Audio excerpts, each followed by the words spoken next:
Teryo, kailangan tumakas na kayo rito ni Valentin. Iniisa-isa na nila ang ating lahi. Hindi pwedeng pating anak mo'y mapatay o makuha ng mga kalabang aswang.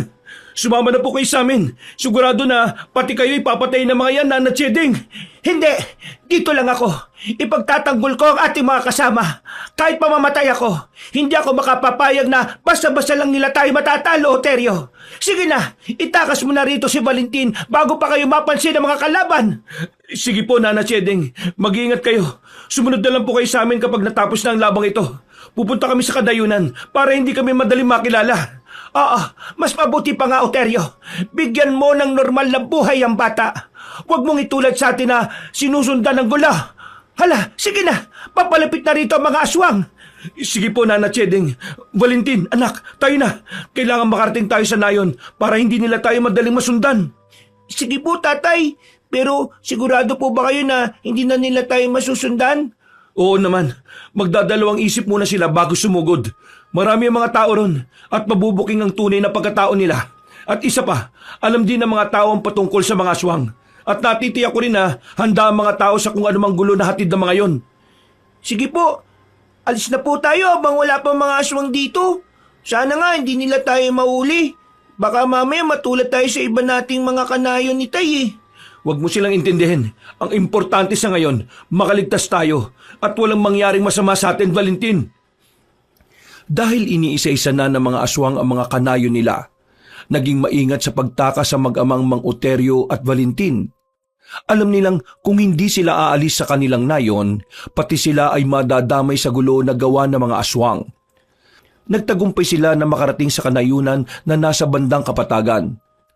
Dahil hindi pa naman uso ang pagkakaroon ng tituladong lupa noon, nakapagtayo sila ng bahay malapit sa isang gubat. Sinikap nilang mamuhay ng payapa. Nilinis nila ang kagubatang yon at tinamnan ng mais at iba pang gulay. Mabuti na lang talaga, anak, dito tayo lumipat. Payapa ang buhay natin dito at mga mababait pa ang mga kanayo natin. O nga po, Tay. May mga nakakalaro na rin ako. Hindi gaya sa pinanggalingan natin. Wala na po tayong ginawa kung hindi ang maganda para sa pag-atake ng mga kalabang aswang. Pagpasensyaan mo na, anak. Pangako, sa lugar na ito, hindi na ako papayag na guguluhin pa tayo ng mga aswang. Magkakamatayan na kung magkakamatayan. Siguro po, hindi na nila tayo masusundan dito, no? Wala naman pong mga aswang na umaaligid dito eh. Yan ang gabi-gabi kong ipinagdarasal, Valentin. Kahit na tahimik ang nayong ito, hindi pa rin mawawala sa akin ang mangamba na may mga susugod dito. Kaya nakahanda palagi ang buntot pagi ko at itak. Sana nga po, wala na talaga, Itay. Ayoko na pong maranasan na katakot-takot na nangyari sa nayon natin eh.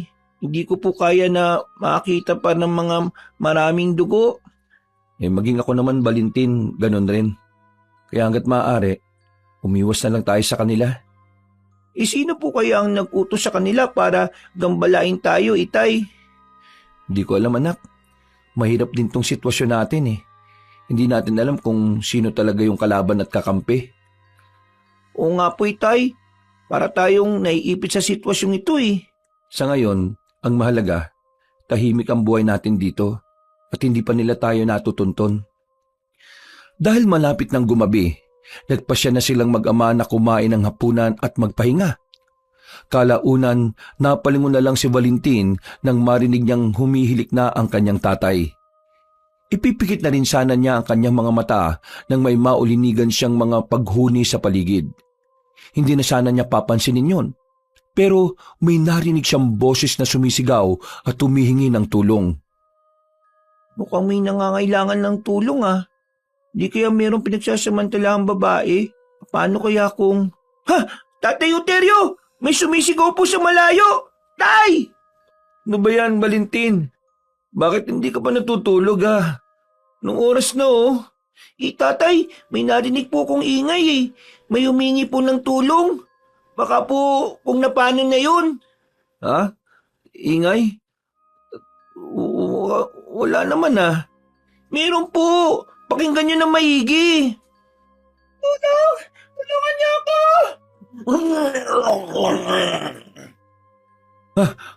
Meron nga, Valentin. Teka, mukhang may iba pang ingay ako naririnig ah. Oo nga po, Itay. Ano po yun? Aso po ba yun? Malamang hindi. Sigurado ako na aswang yon. Kung may aswang na malapit dito, ibig sabihin, malapit na rin nila tayong matuntun. Ano po gagawin natin, Tay? Baka bigla silang umatake dito. Tatakas na po ba tayo ulit? Hindi, Valentin. Sa ngayon, aalamin muna natin kung ilan sila. Kung kaya ko silang labanan, gagawin ko. Pero kung masyado silang marami, wala tayong ibang mapagpipilian kung hindi ang umalis sa nayong ito. Sasama po ko, Itay. Para po kung kailangan nating tumakas, makakalis kagad tayo. O sige, kunin mo yung itak natin at buntot ng pagi. Huwag mo rin kalimutan ang sombrero mo ah. Nang makuha ni Valentin ang kailangan niya, nagpasya silang mag-ama na bumaba sa kanilang bahay. Kabilugan noon ng buwan, kaya mas tumibay ang hinala nila na may aswang na nananalasa sa kanilang lugar. Nagmamadali silang maglakad patungo sa pinagmula ng ingay na narinig ni Valentin. Pero nang naroon na sila, wala silang nakita. Babalik na sana sila, ngunit nakarinig sila ng paghiyaw ng isang babae. Valentin, sa malawak na gubat nang galing yung ingay na yun. Doon sa kabilang baryo. Oo nga po, Tay. Hindi kaya may binibiktimang taong aswang? Halika, tingnan natin. Kailangan hindi matuloy kung ano man ang binabalak ng mga aswang sa kanilang biktima. Sige po. Mas mabuti pa nga pumunta tayo ron para makasiguro. Teka po. Hindi po ba't wala naman pong gaanong tao ron? Oo nga anak, kaya nga mas madali para sa mga aswang ang mambiktima ron. Dahil walang magiging saksi. Basta, ang plano natin, kapag alam nating alanganin tayo, huwag tayong susugod sa mga aswang. Aalis na lang tayo at pupunta sa ibang baryo na hindi tayo madali makikilala. Bakit po kaya nila tayo inahabol? Wala naman po silang mapapala sa atin, di ba? Alam mo, ang mga kagaya natin ay nagiging pagkain ng mga aswang na yon. Siguro, baka may espesyal lang sa atin. Kaya nila tayo pinagkakaisahan. Talagang napakademonyo po nila, no? Ay naku anak, sinabi mo pa. Kung hindi nila tayo sinalakay, masaya ang buhay natin dati sa nayon. Pero, ewan ko ba? Kahit kasi saan tayo magtago nahahanap nila tayo. Sana nga po, sa ngayon, hindi na nila tayo matagpuan. Maayos na ang buhay natin dito, Itay, di po ba? Oo nga anak Mas maganda pa nga yung pamumuhay natin dito kaysa ron sa nayong pinanggalingan natin. Hindi na malayan ni na Valentin na nakarating na sila sa kabilang baryo. Gaya ng kanilang inaasahan, wala gaanong kabahayan doon. Ang tanging nakikita nila yung mga puno at talahiban. Nalaman din nilang totoo ang kanilang hinala patungkol sa pinanggalingan ng ingay. Tayo na anak, dumiretso tayo sa gubat. Baka buhay pa yung babaeng sumisigaw at sana naman magawa pa natin siyang iligtas. Sige po, Tay. Kailangan lang po natin bilisan, baka maabutan pa natin siyang buhay. Maging alerto ka lang, Valentin ha. Hindi natin alam kung ilan ang kalaban natin at kung saan sila posibleng manggaling. Sige po, Tay. Teka, may naamoy po ba kayo mabaho? Parang nabubulok na laman ng patay na hayop pa. Meron nga, Valentin. Pabayaan mo na. Baka kinain lang yun pinatay ng mabangis na hayop. Doon po. Sa palagay ko, doon nanggagaling yung amoy. Sandali, Tay, tingnan ko. Uy!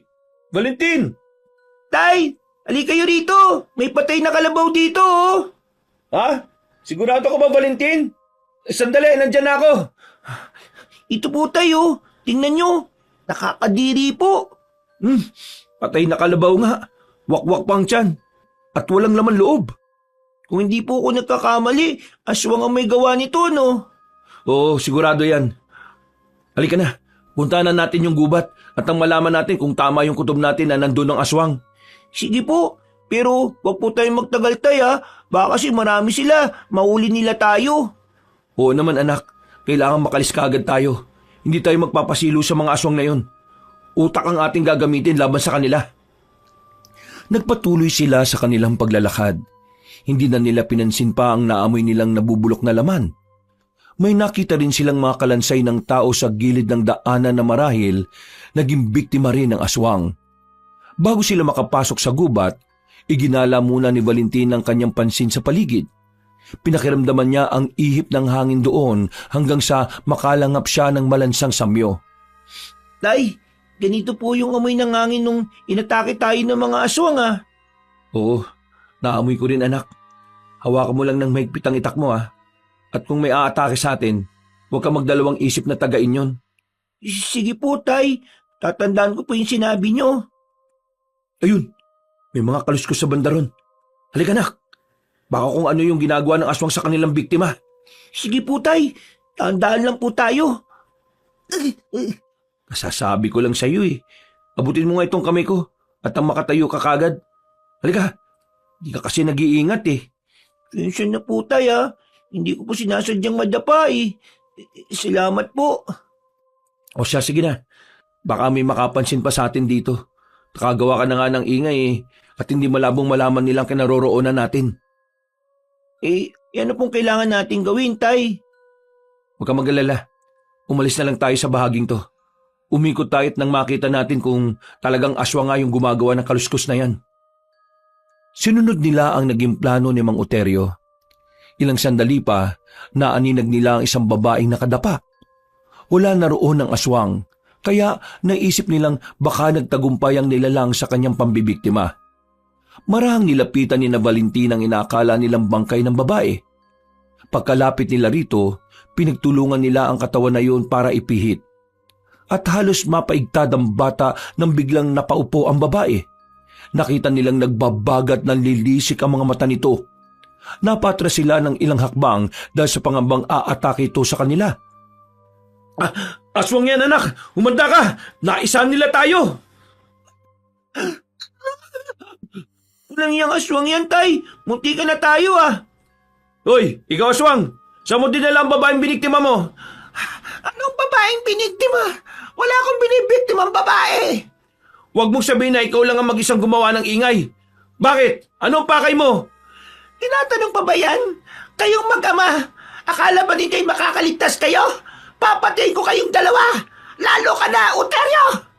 Huwag kang magkakamaling sakta ng anak ko! Magkakamatayin tayong dalawa! Sino nagpadala sa iyo rito, ha? Itay, sigurado ako kung sino man po ang nag-utos na atakihin ng dati nating tirahan. Siya rin ang nagpadala rito sa kanya. Matalino kang bata! Pero hindi sapat yan para makaligtas kayo! Ngayong nandito na kayo, mas madali na ang pagpapaslang sa inyong dalawa! Huwag mo akong amunin! Hindi porket bata lang ako, hindi ako lalaban sa iyo.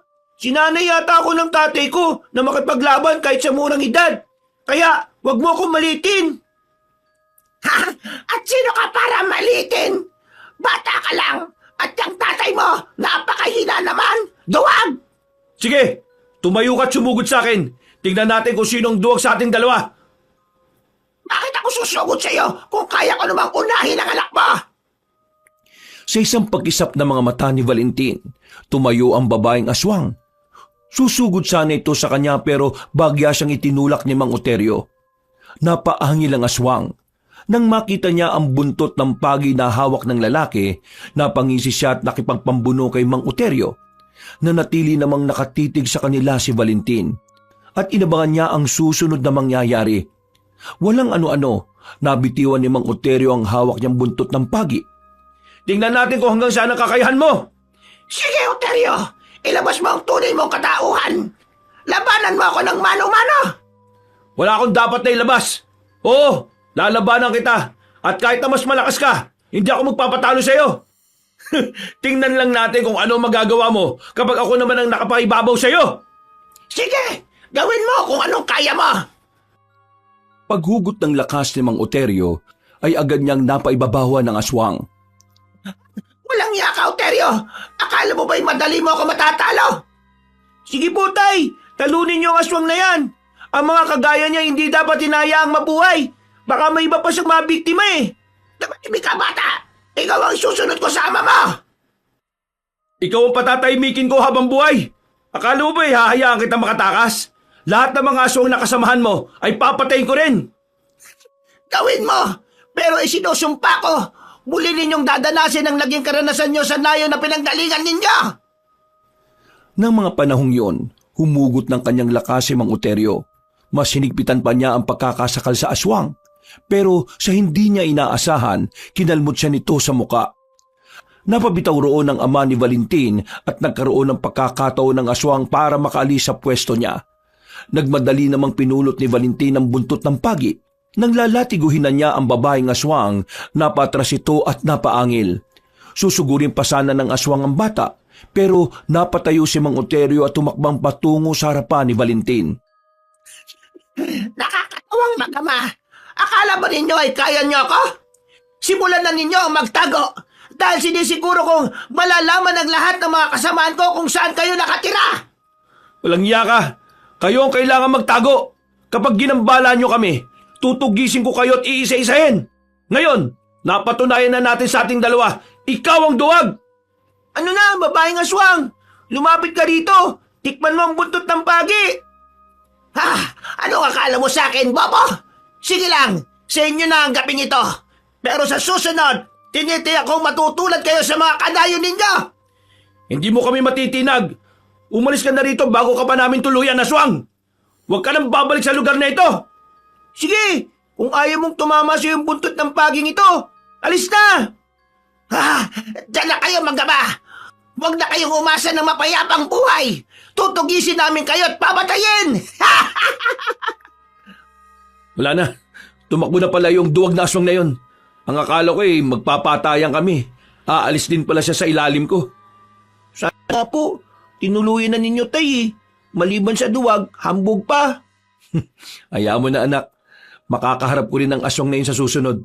Sa ngayon, umuwi na muna tayo sa baryo. Kunin natin ang ating mga gamit at kailangan na nating umalis. Aalis po? Akala ko po permanente na yung bahay natin doon. Yun din ang inaakala ko, Valentin Pero may banta na ng mga aswang at ayaw kong may mga taong madadamay. Laban natin to. At kahit saan man tayo sumuot, tutugisin tayo ng mga yun. Kung ganun po, mas mabuti pa nga siguro kung labanan na lang natin sila. Napakadaling sabihin yan, anak. Pero kailangan natin pag-isipan ng bawat hakbang natin. Tuso ang mga aswang at kailangang utak din ang ating gagamitin laban sa kanila. Nang masiguro nilang walang ibang aswang sa paligid, nagpasya ang mag-ama na umuwi sa bahay nila. Pagkatapos nilang makuha ang mga importanteng gamit nila, umalis sila sa nayon para maghanap ulit ng kanilang malilipatan. Ilang araw at gabi ang kanilang iginugol sa paglalakbay, hanggang sa makarating sila sa lugar kung saan merong bulkan.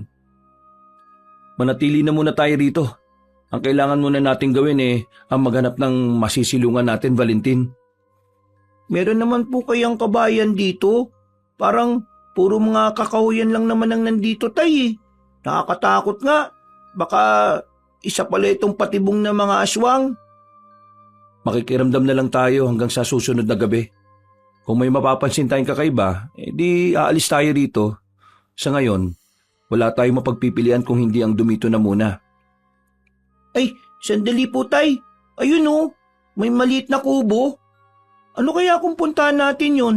Baka po pwede tayo makahingi ng tulong doon. O sige, halika. Lapitan natin yung anak. Teka, parang may ibang enerhiya akong nasasagap Ano pong ibig niyo sabihin, tay? Hindi karaniwang taong nakatira sa kubong yun. Sige na, dumiretso na tayo. Maging preparado ka lang. Baka mapalaban tayo dyan. Sige po, tay. Lagi naman po ako nakaanda Tayo na po. Nagpatuloy sila sa kanilang paglalakad hanggang sa makarating sila sa kubo. Nang nasa tapat na sila noon, kumatok sila ng ilang beses. Nagtaka naman si Valentin dahil wala naman sumasagot sa kanila. Nang lumaon, nagpasya silang mag-ama na buksan na ang kubo. Dulot ng kanilang matinding pagod, natulog na muna sila roon. Makaraan ng ilang oras, naalimpungatan sila na makarinig sila ng biglang pagbukas ng pinto. Sino yan? Ay, teka. Sino kayo? Bakit kayo nandito sa kubo ko? Nana Chedeng, ikaw po ba yan? Ang bunga kala ko napano ka na. Hindi ko akalain ng... Sino yan? Bakit mo ko tinawag sa ganoong pangalan? Nana Chedeng, ako ito, si Oterio. Ito naman ang anak ko, si Valentin. Hindi mo ba kami natatandaan? Teka, anong nangyari sa inyo? Bakit sunog yung kalahating mukha nyo? Hindi ko kayo kilala. At lalong hindi ko kilala ang Nana Cheding ninyo. Umalis kayo rito sa kubo ko at nang makapagpahinga na rin ako. Hindi ko kayo kailangan. Lola Cheding, Kami to, oh. Akala po namin napatay na kayo ng mga aswang eh. Hindi namin akalain na dito ka lang pala namin matatagpuan. Teka, ikaw ba kamo si Valentin at ikaw si Oterio?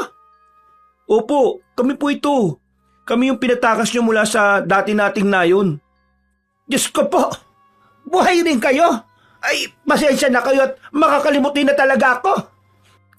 Lola Cheding, na paano po ang mukha nyo? Ano po nangyari dyan? Ay, eto, nasunog to nung nakipaglaban ako sa mga umatake sa nayon natin. Ay nako, pabayaan na natin yon. Ang mahalaga, ligtas ako at ligtas din kayo. Nang makapasok na, ikinuwento na matanda ang nangyari noong gabing tumakas sina Valentin at Mang Euterio. Isinalaysay na rin niya ang pagsuong niya sa kamatayan at kung paano siya nakaligtas mula sa mga kalaban nilang aswang. Ikinuwento naman na mag-ama ang naging karanasan nila at ang dahilan kung bakit umalis sila sa baryo na nilipatan nila. Nasa kalagitnaan sila ng kanilang pagkukwentuhan na makarinig sila ng mga kaluskos sa paligid. Walang yang mga aswang yan. Malamang nasundan nila ako rito. Isang pagkakamali na minatyagan ko ang kanilang kuta. Ano po? Ibig niyo pong sabihin, pumunta kayo sa pinagkukutaan ng mga aswang? Oo, Oterio. Pumunta ako ron dahil gusto kong iligtas ang nag-iisa kong anak na matagal na nilang kinasasangkapan. Ibig niyo pong sabihin, meron po kayong anak?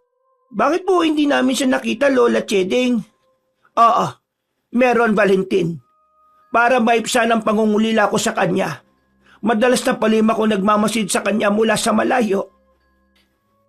Bakit po nasa kuta siya ng mga kalabang aswang natin? Dinukot nila ang anak ko para gamitin laban sa akin. Kinasangkapan nila siya para mas mapalakas ang kanilang puwersa. Napakawalang iya naman talaga ng mga aswang na yun. Hindi na po sila dapat pambigyan ng pagkakataon para mabuhay eh. Ano yun? May kumalampag. Sige na, maganda na kayong dalawa. Hindi na biro ang ginagawa ng mga yan. Lalabanan natin sila at kailangan matalo natin ang mga demonyong yan. Valentin, manatili ka lang dito sa loob ng kubo ah. Kami ni Nana Cheding ang haharap sa mga yan. Sige po, Tay. Pero kung malalagay kayo sa alanganin, tutulong din po ako ha. Kaya ko naman pong labanan ng mga yan eh. Wag na, Valentin. Dito ka lang at kami na ang bahala. Mauubos namin sila ng tatay mo. Hindi na nakasagot pa si Valentin. Tumango na lang siya sa matanda na napatitig sa dalawa na nagmamadaling lumabas.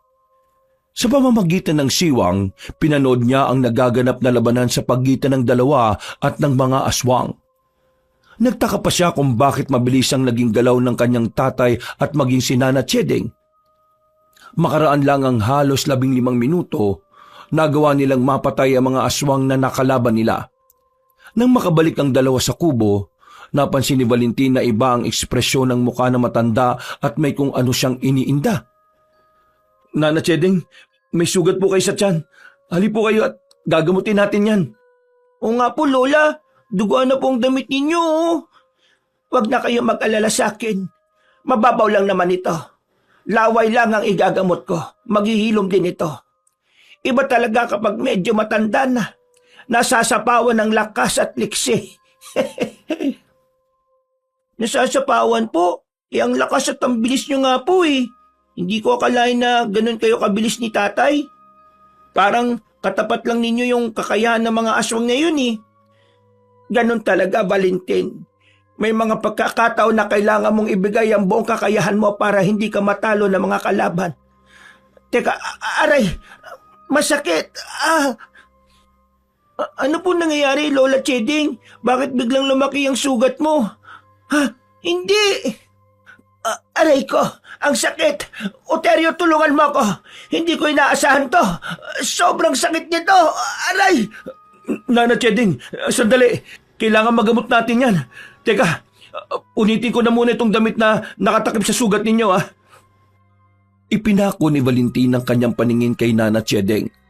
Napalunok siya ng kanyang laway nang makita ang malalim at mahabang hiwa sa tiyan na matanda. Nakita rin niyang unti-unting nabubulok yon at halos nakasilip na ang laman loob nito. Walang ano-ano, nabuwal sa sahig ang matanda at tuluyang lumabas sa wakwak na tiyan niya ang mga bituka. Napangiwi si Nana Cheding at kahit na hirap na ito, sinubukan pa rin niyang kausapin ang mag-ama. Sinabi naman ni Mang Uterio na maghahanap siya ng gamot sa sugat na matanda. Wag na kayo mag-abala, Uterio. Ang mas mabuti niyong gawin, lumayo kayo rito. Dahil sa sitwasyon kong ito, alam ko na hindi na ako magtatagal. Huwag kayo magsalita ng ganyan, Nana Cheding. Hahanap ako ng paraan. Tatahiin natin ang sugat niyo. Gagaling ka. Valentin, bantayan mo ang Lola Cheding mo, ah. Kailangan ko makahanap ng pwedeng igamot sa kanya. Sandali lang. Opo, tay. Bilisan niyo po, ha. Natatakot po ako sa sitwasyon ni Lola Cheding, eh. Pabayaan na lang ninyo ako rito, Valentin. Sige na, sabihan mo ang tatay mo. Mag-aaksaya lang kayo ng panahon sa akin. Isa pa, natuntun na ng mga aswang ang aking kubo. At anumang oras mula ngayon, pwede silang sumugod dito. Hindi po pwede, Lola. Sasamahan po namin kayo dito. Gagaling ka po. Sabay tayong 3 na alis dito. Pero seryoso na itong sitwasyon ko. Hindi ko alam kung ilang oras ba ang itatagal ko, Valentin. Magpakatatag lang po kayo, Lola. Huwag po kayo mag-isip ng ganyan. Ramdam ko nang mawawala ako, Valentin. Pero bago pa man mangyari ang lahat, may gusto sana akong hilingin sa'yo. Ano po ba yan, Lola? Kung alam ko pong kakayanin ko, hindi ako magdadalawang isip na tulungan po kayo. Gusto ko sana na kapag makalis kayo rito, iligtas niyo ang anak kong si Magdalena sa mga kalaban natin. Paano po namin siya makikilala, Lola? May ibibigay ako sa iyo na magiging tulay para makilala mo siya, Valentin. Sa pamamagitan nito, malalaman mong si Magdalena ang kaharap mo. Ano po yun, Lola? Halika rito sa tabi ko, Valentin. Mas lumapit ka sa akin. Sige po, Lola Cheding. Sandali lang po. Humakbang si Valentin palapit kay Nana Cheding. Kahit na medyo nandidiri siya sa sugat na matanda, mas nangibabaw ang awa niya at ang kagustuhang makatulong. Nang makalapit siya, tinanong niya ulit si Nana Cheding kung ano ang kanyang ibibigay.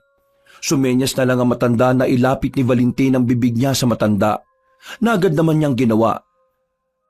Ano po bang balak niyong ipagkulob sa akin, Lola Cheding? Eto, Valentin. Kunin mo gamit ang iyong bibig. Huwag mong hahayaang mahulog ito. Dahil mawawala lamang ito ng kusa. Gamit po ng bibig? Ano po yan?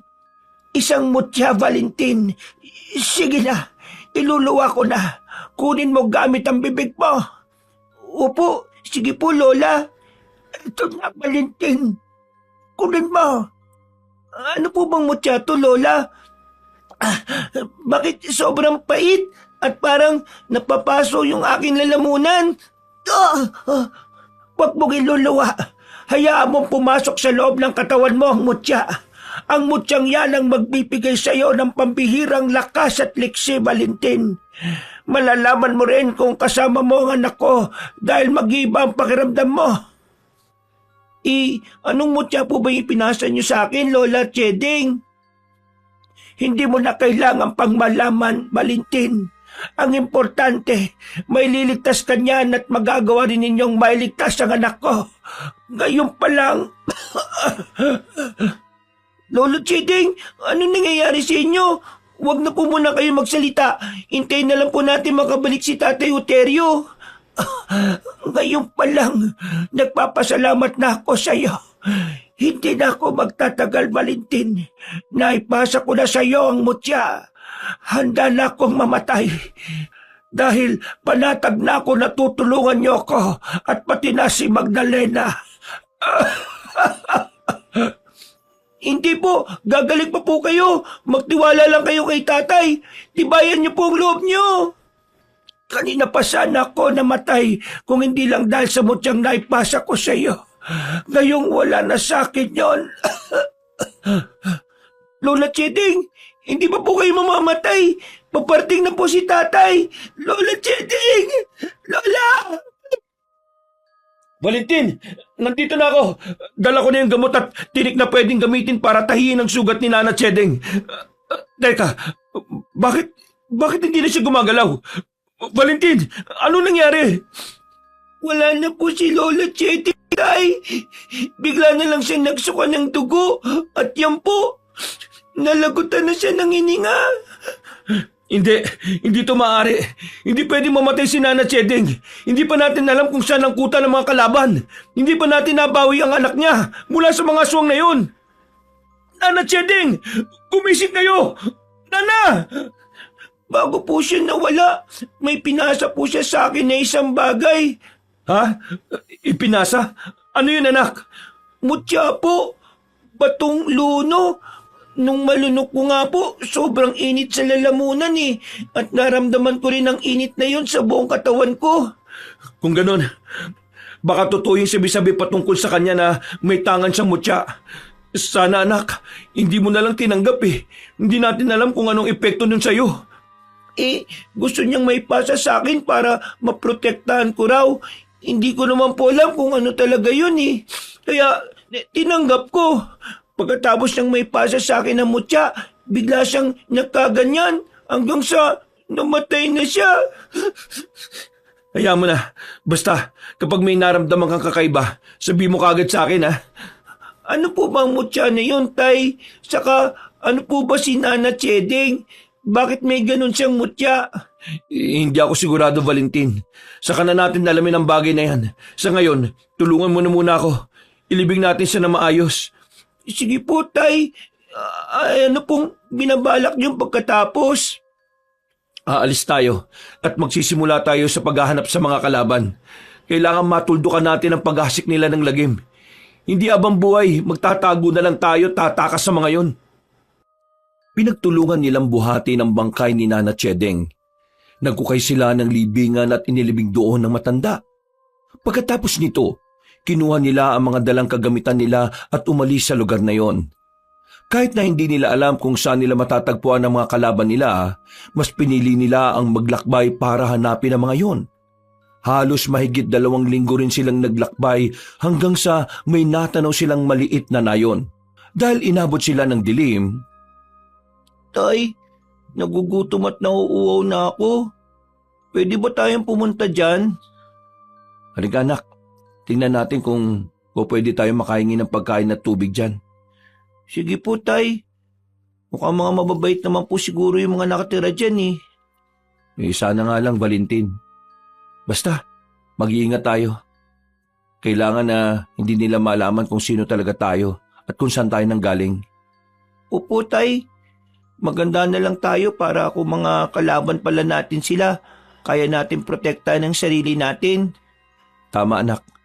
O sige na, magpatuloy na tayo at nang malaman natin kung pwede tayo makahingi ng kaunting tulong mula sa mga taga-riyan.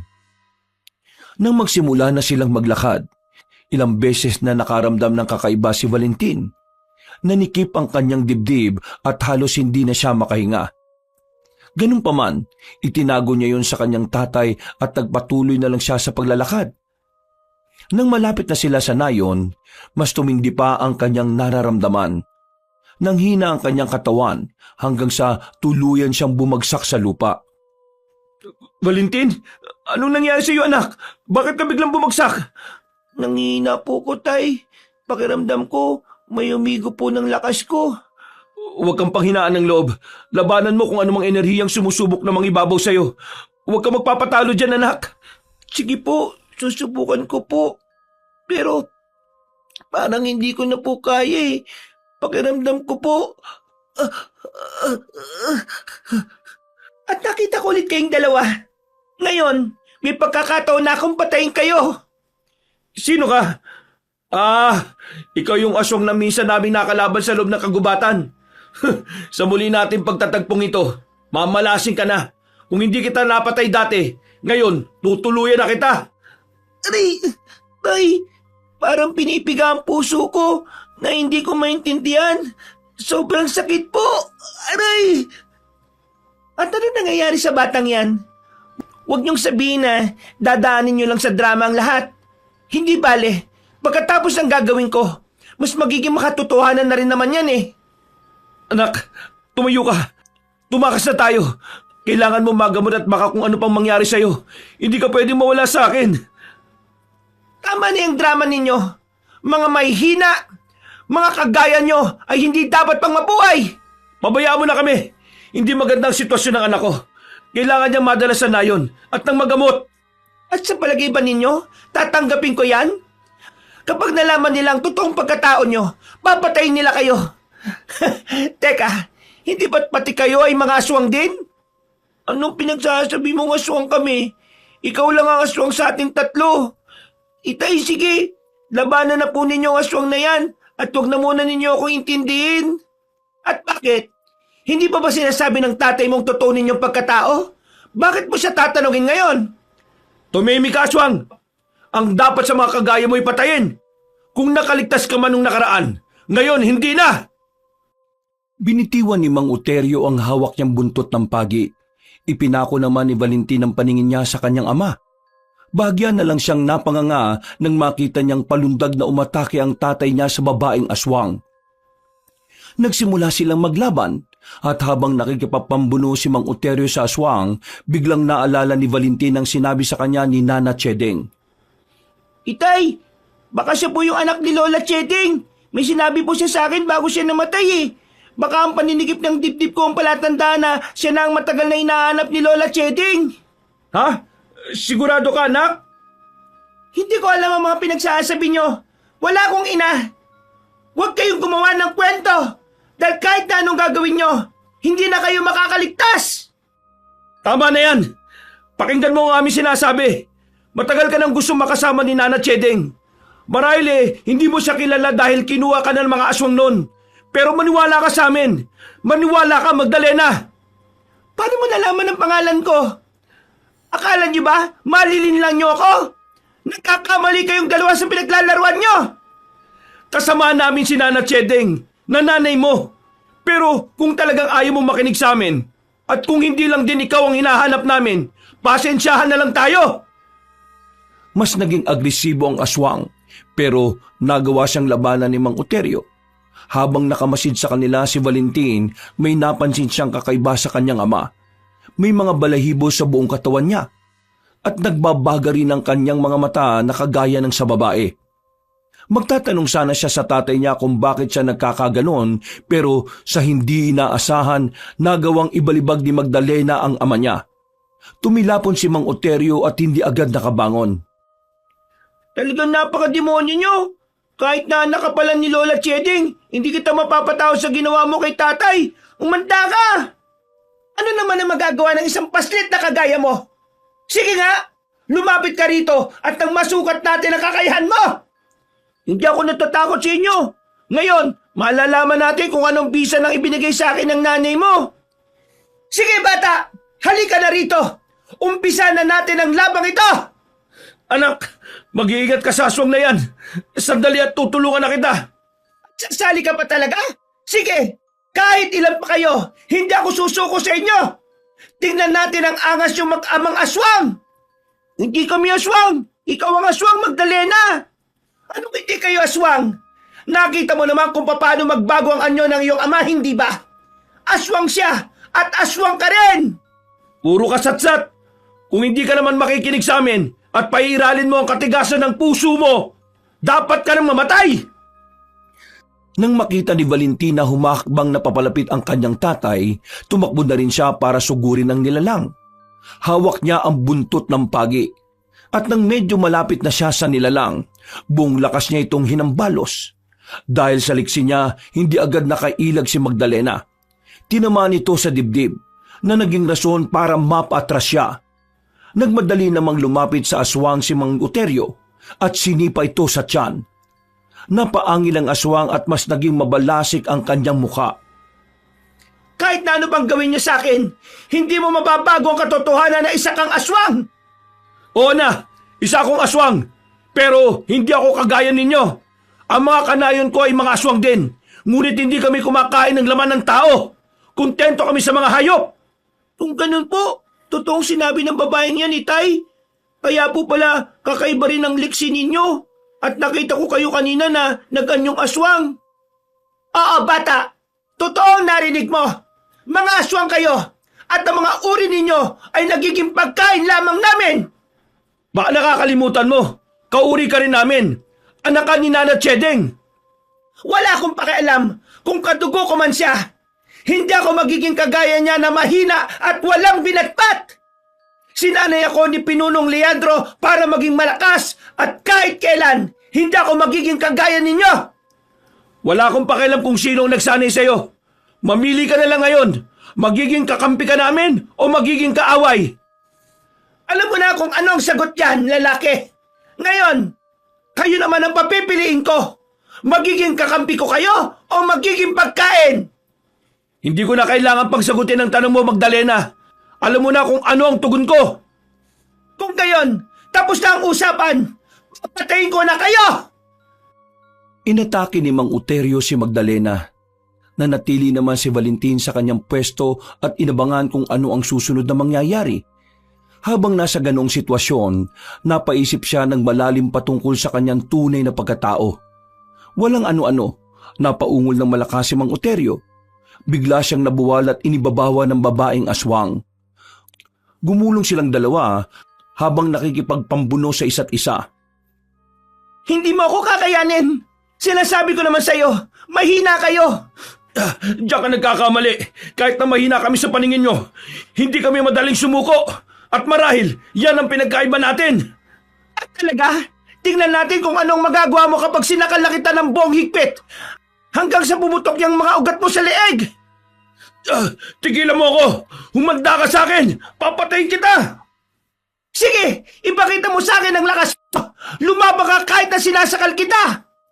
Bitiwan mo ang tatay ko, Magdalena. Baka wala mo siya at ako ngarapin mo. Mapangaas kang bata ka. Bakit? May ibubuka ka na ba? Isa ka lang pipitsugin na umaastang matapang.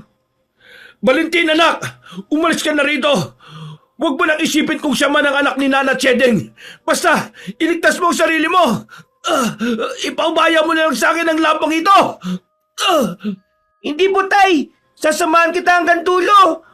Uubusin natin ang mga nilalang na kagaya ni na Magdalena! Wala na rin po akong pakialam kung mga aswang tayo! Napalakak si Magdalena dahil sa itinura ni Valentin. Nanginginig naman ang buong katawan ng bata dulot ng galit na naramdaman niya. Habang nasa ganong sitwasyon, ramdam niya ang puwersang naiipon sa kanyang buong katawan. Nung hindi na niya ito kaya pang pigilan, sinugod niya si Magdalena. Napaangil naman ang aswang at lumundag para salubungin siya. Mag-ingat ka sa kanya, anak! Huwag mong hayaan na maisan ka ng aswang na yan! Opo, tay! Kahit na bata lang ako, sisikapin kong matalo ang demonyong ito. Sige, tingnan natin ang lakas mo, Valentin. Aalamin natin kung kasing hina mo ang ama mo. Itong dapat sa'yo. Akala mo ba ay magagawa mo akong kalmutin? Sa ating tatlo, ikaw ang mahina. Tingnan mo sarili mo, oh. Mag-isa ka lang at dalawa kami ni tatay ang kalaban mo. Maliksik ang bata ka. Huwag mong sabihin na ibinigay sa iyo ni Chedeng ang kanyang mutya ng demonyo. Mutya ng demonyo? Anong pinagsasabi mo? Hindi ko ganong kakilala ang Chedeng na sinasabi mo. Pero ang alam ko lang, base sa sinabi ng Pinunong Leandro, may tangan siyang mutya ng demonyo at posibleng ipinagkaloob niya yun sa iyo. Huwag kang makinig sa kanya. Talunin mo na lang siya at tambakal siya tayo rito, anak. Pupunta pa tayo sa nayan at na makahingi tayo ng tulong. At inakala mo ba na tutulungan kayo ng mga nakatira dyan? Mga hangal! Ikaw ang hangal! Ang dapat sa mga kagaya mo ay ibalibag at turugin ang mga buto! Pagkawikan ni Valentin, ilang beses niyang sinubukang ibuwal ang aswang. Dahil sa ibayo niyang lakas at liksi, nagawa niya ito. Tinadyakan din niya sa tiyan si Magdalena. Sinubukan naman ng aswang ang makabangon at sunggaban ng bata. Ngunit nabigo siya. Bago pa man makabangon si Magdalena, nakalapit na si Mang Uterio sa kanila. Lumapit na si Mang Uterio sa kanya. Binuhat ng ama ni Valentin ang katawan ng babaeng aswang at buong lakas na ibinalibag. Pagkatilapon ng nilalang, Kinuha ng bata ang itak at tumakbo siya para lapitan si Magdalena. Sige, bumangon ka kung kaya mong harapin ang paglatigo ko sa iyo ng buntot pagi na ito. Hindi porkit bata lang ako. Akala mo hindi na ako makakalaban sa iyo, ha? Kahit anong panlaban ng hawak mo, hindi yan uubra sa akin. Kung ang tangan mo ay mutya ng demonyo, ako naman kalahating aswang at demonyo. Anong ibig mo sabihin, Magdalena? Anak ako ng isang demonyo. Inalay ni Cheding ang kanyang sarili roon. Kapalit ng isang mutya na siyang tatalo sa angka ng Pinunong Leandro. Pero tuso si Pinuno. Dinukot niya ako at tinubog para maging kasangkapan sa pagpuksa ng mga kalahi ko. Bakit ayaw mong kumampi sa amin? Dahil mahihina kayo. Nakita ko kung paanong patayin ang iba ninyong mga kauri at hindi ko maatimang kumampi sa inyo. Bakit? Malakas ka ba? Tingnan natin kung hanggang saan ang lakas mo. Sisiguraduhin ko na manghihina ka pagkatapos kitang paulit-ulitin na ambalusin. Aray! Humanda ka sa akin, bata ka! May oras ka rin! Pagsisisihan niyo ang ginawa niyong ito! Sige, ganyan nga anak. Sige pa. Ikaw na aswang ka. Saan ka pupunta? Akala mo ba makakatakas ka? Hindi! Wala mo ako! Bitiwan mo ako! Ayaw mo talaga akong bitiwan, ha? Tingnan natin! Buong lakas na sumigaw si Magdalena. Alam ni Valentina sinusubukan ng aswang na tawagin ng mga kasama nito. Kaya sinabi niya kay Mang Uterio na aalis sila. Iiwan na sana nila ang anak ni Nana Cheding pero dumating ang maraming aswang.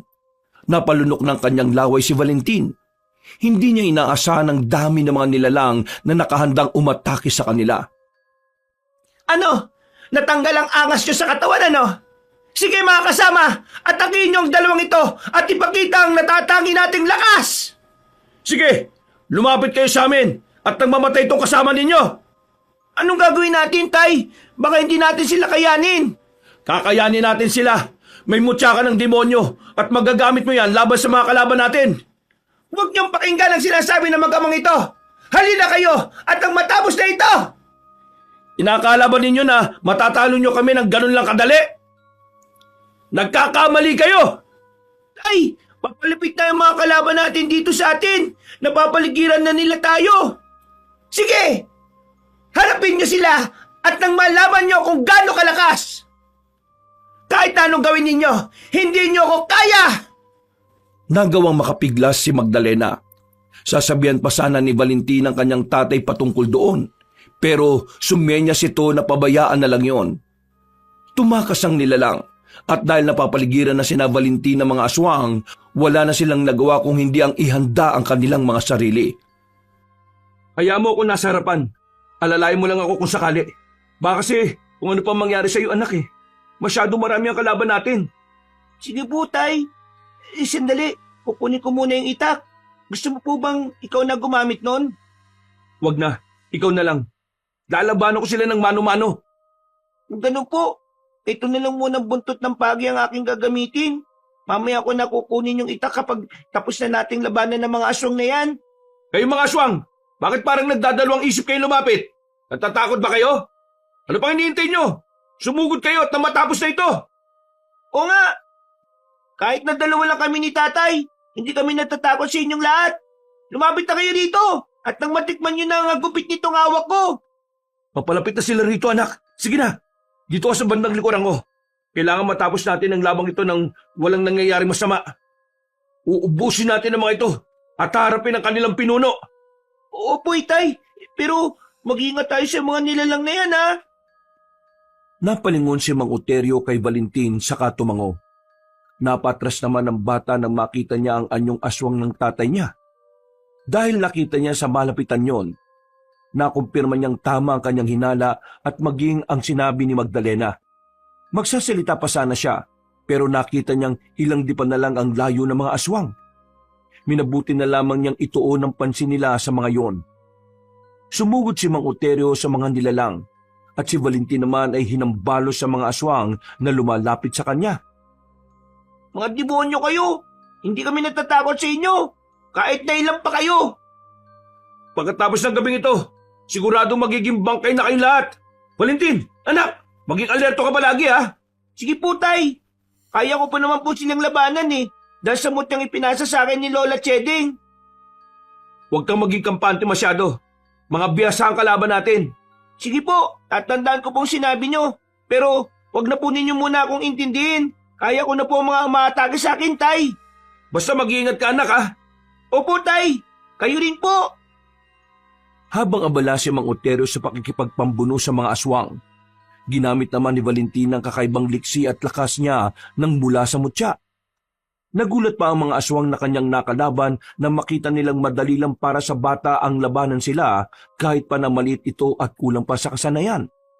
Noong lumaon, napabagsak niya sa lupa ang halos lahat ng mga aswang na umatake sa kanya. Karamihan sa mga yon ay nawalan ng buhay. Itay, halos maubos ko na yung mga aswang na sumugod sa akin. Magaling anak, halika rito, tulungan mo ako. Medyo mas marami ang mga kalaban ko eh. Nandiyan na po ako. Humanda sila sa hawak kong buntot ng pagi. Ang dapat sa mga atay nyo hinuhugot at pinapakain sa mga mababangis na hayop. Kailangan po maubos natin ang mga nilalang na ito, Tay. Baka may makapagsumbong pa sa kanilang pinuno at mas lalo tayo malagay sa alanganin. Wala akong pakialam. Patid ko na naalam rin ang pinuno ng mga ito, ang ating presensya. Hindi malabong sinabi na ni Magdalena patungkol sa atin. Sa bagay po, tama kayo na iniisip, Tay. O sige na, ito na muna natin ang ating pansin sa mga nilalang na ito. Kakaunti na lang sila. At kapag napatay na natin ang lahat, itutuloy natin ang susunod nating plano. Mas pinag-igihan nila ang kanilang pakikipaglaban sa mga aswang. Ang kada nilalang na lumalapit kay Valentin ay buong lakas nilang nilalatigo. Kapag nawala sa pokus ang aswang, nilalapitan niyo ni Mang Oterio at dinudukot ang kanilang atay. Sa halip na kainin yon, itinatapon niya yon sa kung saan. Noong lumaon, naubos nila ang mga aswang na naroon. Upang masigurong hindi na muling makakabangon ng mga nilalang, kinuha ni Valentin ang itak at ibinigay sa kanyang tatay. Pinugutan naman ni Mang Oterio ang lahat ng mga aswang na nakalaban nila. Naubos na natin ang grupo ng mga aswang na ito. Pero sigurado ko na mas marami pa ang mga nilalang na makakaharap natin sa susunod. Ano na po ngayon ang binabalak nyo, Tay? Magtatago po ba tayo? Hindi. Kailangan labanan natin sila. Para pagkatapos, malaya na tayo makakapamuhay ng tahimik. Teka, kumusta na pala pakiramdam mo? Kanina parang mamamatay ka na. Itakaba mo naman ako ng sobra, anak eh. Hindi po nga rin po mapaliwanag, Tay. Pero ang sabi sa akin ni Lola Cheding, mag-iba raw ang pakiramdam ko kapag karap ko na ang kanyang anak. Kaya siguradong naging ganun ako nung lumapit sa atin si Magdalena. Kung naging ganun ang pakiramdam mo, ano naman kaya ang posibleng dahilan? Hindi ko nga rin po alam, Tay. Hindi kaya meron din mutya si Magdalena?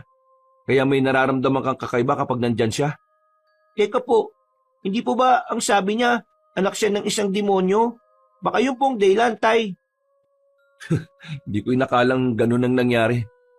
Siguro dahil sa matinding depresyon, nagwayo ni Nana Chedeng. Hindi naman natin siya masisisi.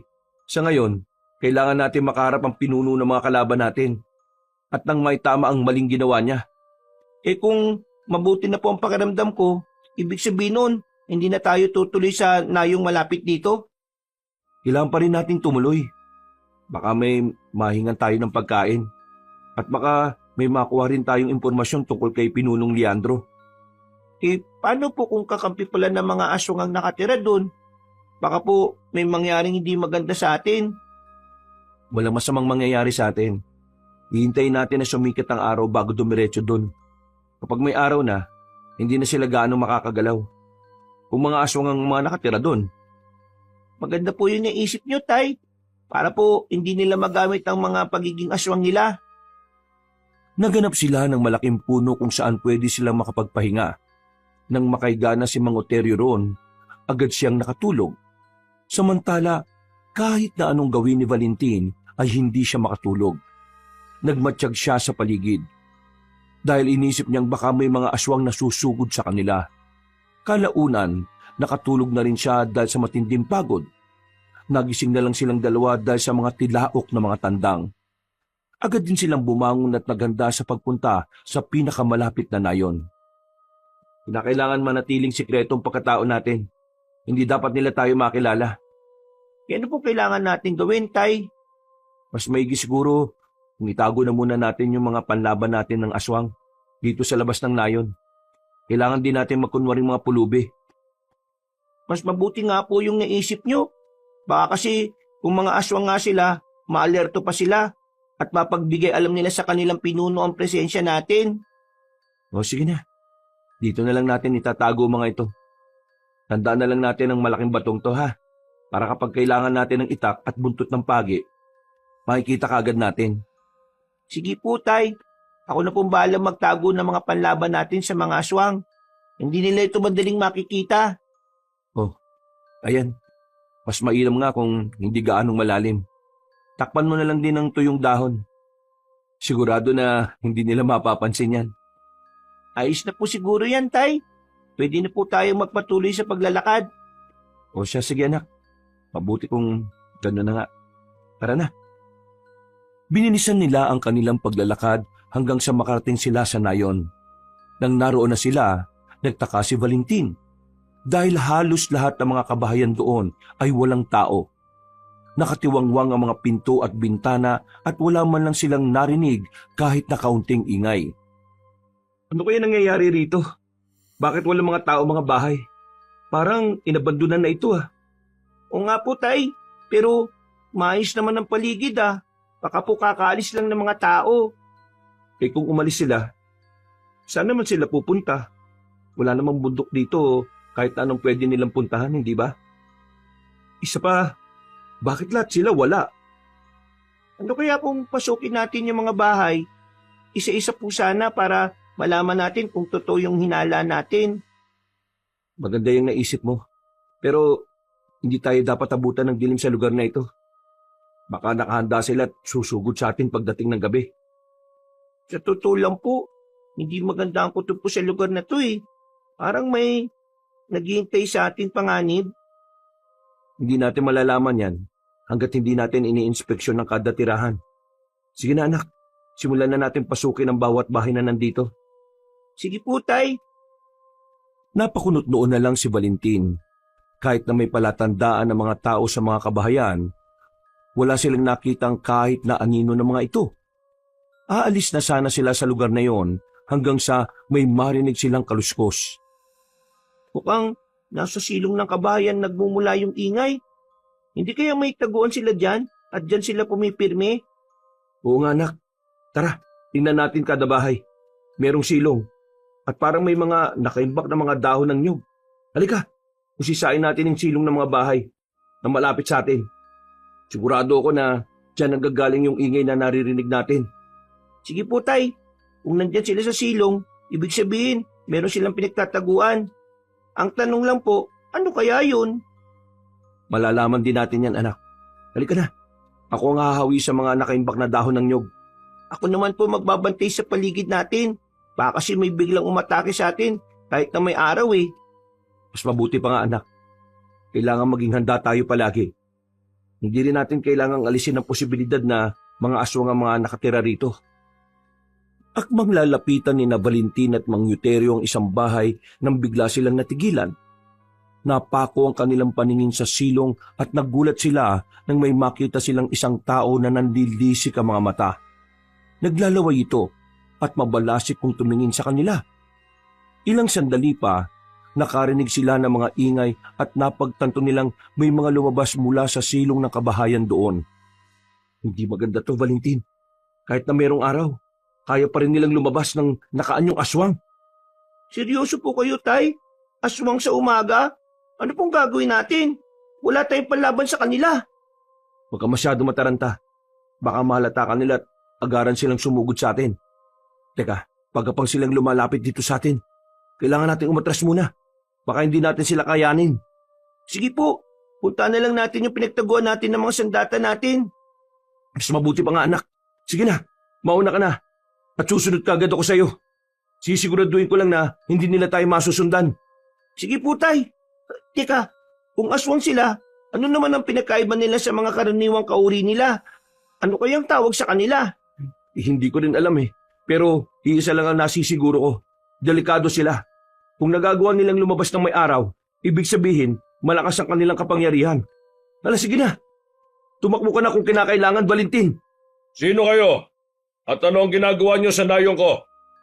Sige na anak, bilisan mo na. Ako nang bahala sa aswang na ito.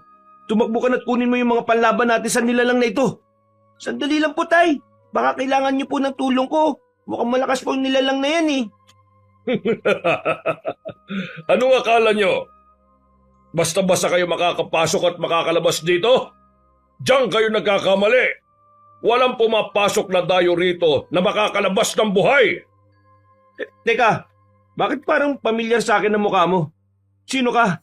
At bakit nagagawa pa rin ninyong maging aswang kahit na may araw? Ang dami mong tanong. Pero sige, sasagutin kita. Ako si Leandro, ang pinuno ng nayong ito. Lahat kami rito ay mga aswang at kahit tirik ang araw, kaya namin mambiktima. Kami ang mga harungos, mga aswang na kinatatakutan ng mga gabunan. Kung gayon, ikaw pala yung tinutukoy ni Magdalena na pinuno niya. Magdalena? Bakit? Nasaan na siya? Kailangan ko siya makaharap. Huwag mo siyang hanapin sa amin. Ikaw ang pinuno niya eh. Kaya ikaw nakakalam kung nasaan siya. Ang buong akala ko mga mabubuting tao ang nandito sa nayong ito. Hindi ko akalain na mga aswang din palang nakalungga rito. Magbabayad ka sa ginawa mo sa nayon namin. Ikaw at ang mga kasama mo rito ay dapat na mamatay.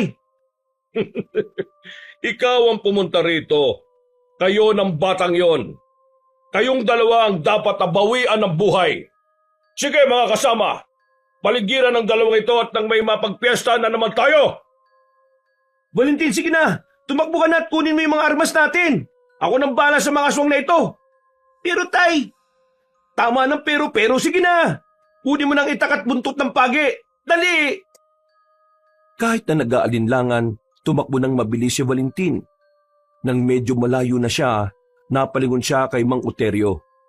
Napalunok siya ng kanyang laway nang makitang nakipaglaban na sa mga aswang ang kanyang tatay. Mas binilisan niya ang pagtakbo hanggang sa makarating siya sa bahagi kung saan niya itinago ang itak at buntot ng pagi. Nang makuha niya yon, bumbilis siyang tumakbo pabalik sa nayon. Ilang sandali lang, nakarating siya sa kinaroroonan ng kanyang ama at ng mga harungos na nooy abala sa pakikipaglaban. Agad namang siyang inatake ng mga aswang, kaya nilabanan niya ang mga yon. Itay, etong ita ko, saluhin po ninyo. Sige anak, akin na ng magamit ko. Salamat! Paano mo nagawang makabalik agad dito? Sige, mga kasama, pati ang batang yan ay labanan nyo at patayin. Teka, kakaibang aura mo ah. Kung hindi ako nagkakamali, may hawak ang motsano. Pero, ang nakapagtataka lang, itim na liwanag ang nakapaligid sa'yo. Wala kang pakialam kung ano man ang meron ako. Kung gusto mo akong labanan, kahit na bata ako, hindi kita atrasan. Pambihirang bata. Alam ko na kung anong meron ka. Mutya ng demonyo. Iisa lang ang alam kong merong ganyan. Si Chedeng, ang ina ni Magdalena. Kung ganon, tama nga si Lola Chedeng. Ikaw pala yung dumukot sa anak niya. Anong pakay mo? Gamitin si Magdalena laban sa amin, ha? Noon yon. Pero ngayon, hindi ko na siya makontrol. Demonyo ang kanyang tatay at tuluyan ng sinakop nito ang kanyang katauhan. Kung iniisip niyong ako ang pinuno niya, nagkakamali kayo. Sarili lang niya ang itinuturing niyang pinuno. Hindi kami naniniwala sa iyo, aswang. Sige pa anak, ipakita mo sa nilalang na ito kung ano ang kaya mong gawin sa kanila. Uubusin natin sila, pati na ang pinuno nila. Sige, mga alagad ko, ipakita niyo rin sa kanila ang ating taglay na lakas. Hindi dapat natin kinatatakutan ng dalawang ito. Nasakutan natin sila at ang dapat sa kanila ay mamatay. Nagpatuloy ang kanilang naging labanan. Ang kada aswang na sumusugod kay Valentin, buong lakas nitong nilalatigo ng hawak niyang buntot ng pagi. Nang mapansin niyang naging mas agresibo ang mga nilalang, pinag-ibayon niya rin ang kanyang lakas at liksi. Napatulala na lang si Pinunong Leandro nang nasaksihan niya kung paanong naubos ang kanyang mga kampon. Napaangil siya dahil sa galit. At agad na inatake si Mang Uterio. Nakipagpambuno sila sa isa't isa. Si Valentin naman ay naging abala sa pagtapos ng ibang aswang na umaatake rin sa kanya. Tatay Uterio, mag-ingat po kayo ha. Huwag kayong magpapatalo sa mga aswang na yan. Oo, kaya ko to anak. Huwag kang mag-alala. Hindi nila ako kayang talunin. Mas galingan mo at nang mangyari ang sinasabi mo. Hindi yung malakas ka lang sa mga salita mo. Sige, tingnan natin kung mailagan mo ang pag-atake ko. Kahit na nasaan yung aswang ka, titayakin ko matatalo kita. Teka, ano nga ulit ang pangalan mo? Uterio? May kakilala kong ganyan din ang pangalan. Winalang hiya niya ang anak ko. At dahil magkapangalan kayo, ikaw ang gagantihan ko. Anak mo? Anong ibig mo sabihin? Binuntis niya ang anak ko at kinuha ang bata. Pagka-uwi rito ng nag-iisang anak ko na babae, nang hina siya tuluyang nawalan ng buhay. May mga sugat siya at marka sa buong katawan. Marka at sugat?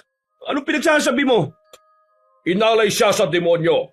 Magmula noon, tinugis na namin ang mga pinaghihinalaan kong may pakana at nang malaman ko si Cheding ang may gawa noon sa aking anak, kinuha ko ang anak niya.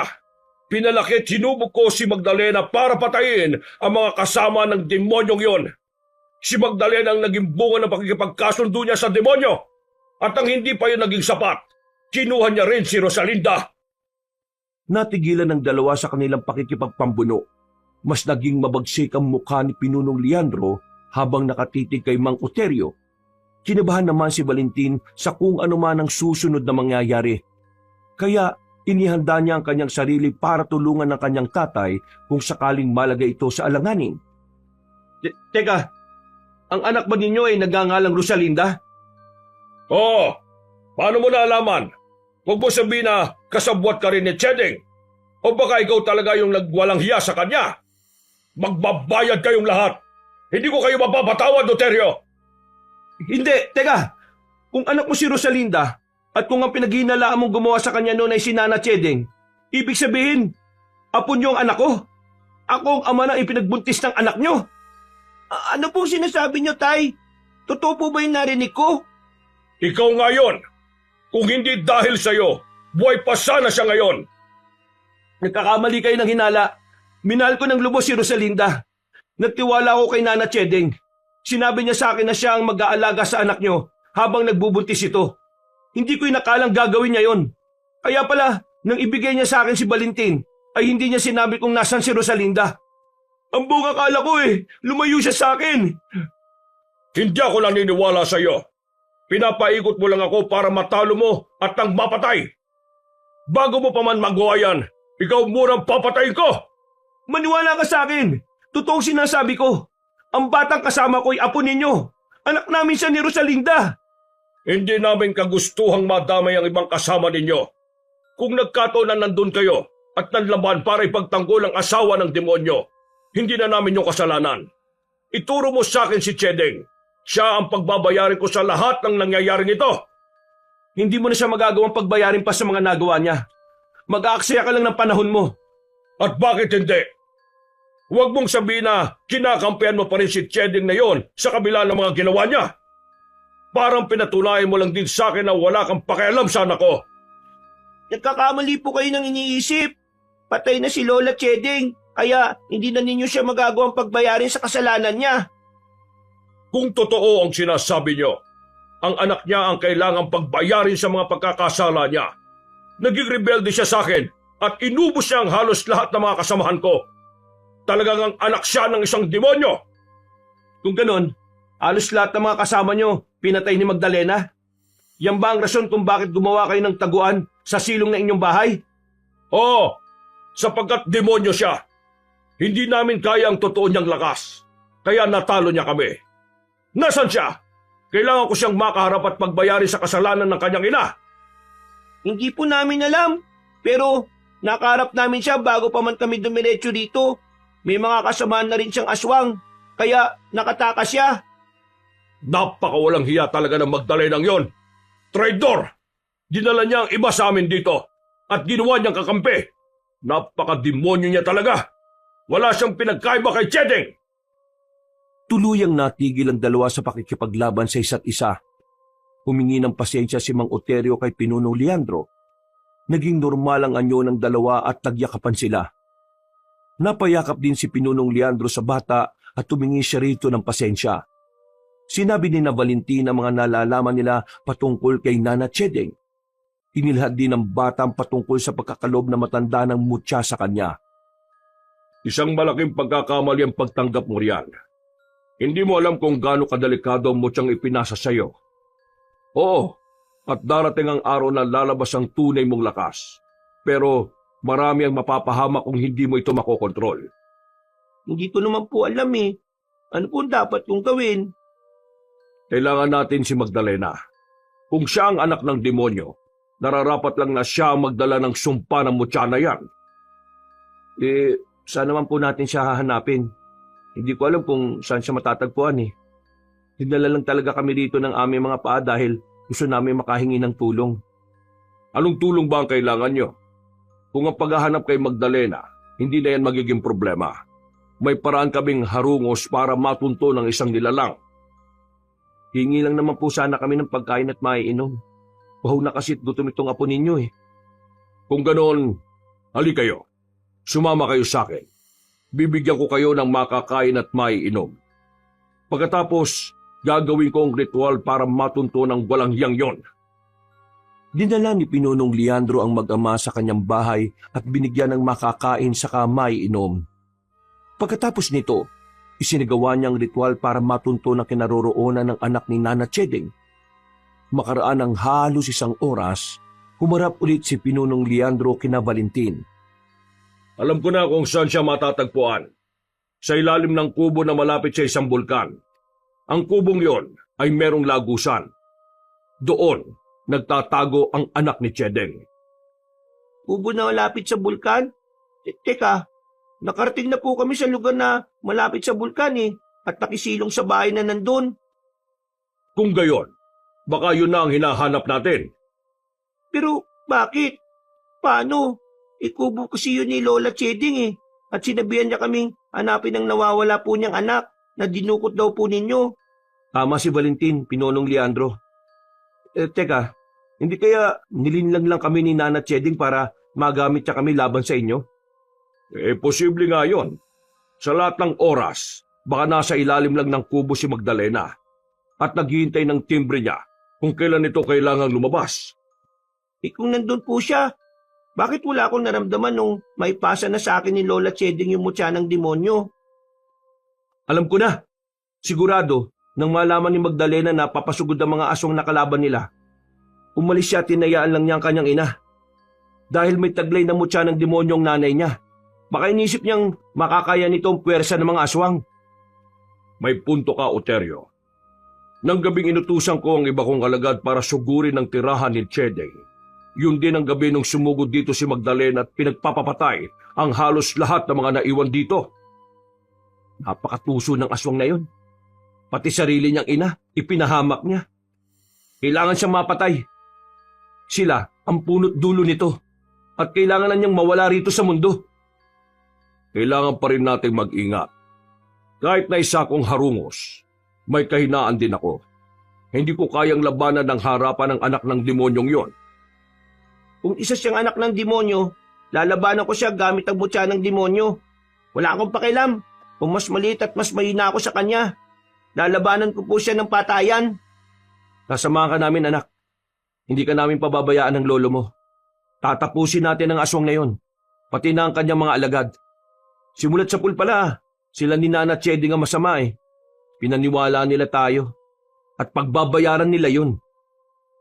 Upang mas maging mabilis ang kanilang pagdating sa posibleng kuta ni Magdalena, naghintay sila ng gabi. Nang tuluyan ng dumilim ang paligid, nagritual si Pinunong Leandro para gumawa ng isang lagusan kung saan pwede silang makapunta sa ibang lugar gamit yon.